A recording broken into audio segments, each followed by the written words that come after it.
ከመስከረም በኋላ የኢትዮጵያ ትንሳኤው ቅድም ነግራችኋለሁ፣ ዛሬ ጽፏለሁ። ከመስከረም በኋላ አንደኛ የጋዝ ነዳጃችን ኦፊሻሊ ገበያ ላይ ይውላል። መስከረም 1 ቀን ምታ በዝምታ ተብሎ የተሰራ ፕሮጀክት ነው። የጋዙ ፕሮጀክት ቀላል እንዳታደርጉት። 1-2 ጊዜ ሃይላይት ሰጥቻችኋለሁ። አሁን ኦፊሻሊ ራሱ ፒኤሙ ራሱ በራሱ ድረገጽ ላይ ለቆታል።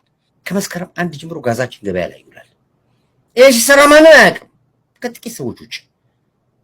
ዛሬም ከጠቅላይ ሚኒስትሩ ስለወጣ ነው የምናገረው። መስከረም 1 በኋላ ጋዛችን ገበያ ላይ ነው ያለው። የመጀመሪያ ትንሳኤያቸው።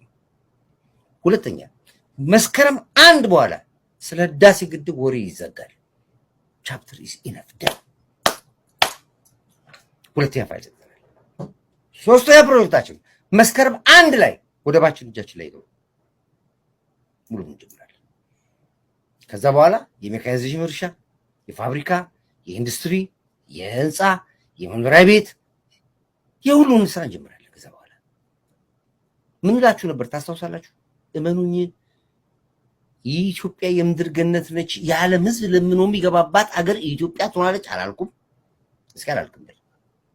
የዓለም ህዝብ ለምኖ የሚገባባት አገር ነች ኢትዮጵያ አላልኳችሁ?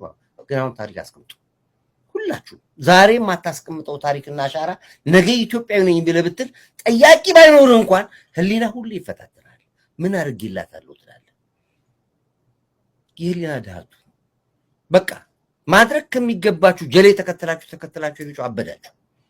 እኛንም አስፈለፋችሁ፣ እኛንም ሰደባችሁ። ከኛም ጋር ብዙ ወዳጆች እየመጡ ነው ያሉት። ይገርማል። እየተመለሱ በቃ ዳዊት በቃ ተው አሁን በቃ ፖለቲካው ገባን።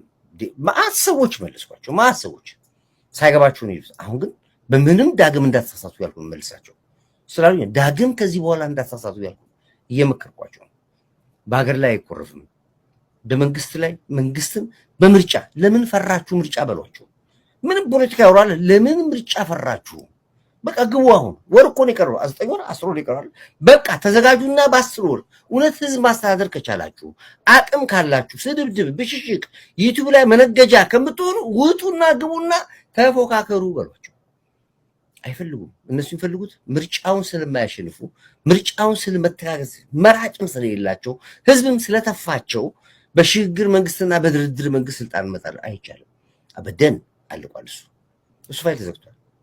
ህዝብ ደግሞ ሲመርጥህ ጠቅላይ ሚኒስትሩ አቅፎ ቀሪው የስልጣን ዘመንህ ጥሩ ይሆንልህ ብሎ መርቆ ካስፈለከኝ አብሬው እሰራለሁ ብሎ ከፈለገ አብሬው ይሰራል፣ ካልፈለገም ደግሞ ወጥቶ የሚቀጥለው ምርጫ ይጠብቃል። ፔሬድ አለቀ።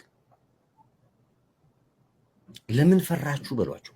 ለምን ወደ ምርጫ አትመጡም በሏቸው። አይመጡም። ግርግር የሚፈልጉት እነሱ።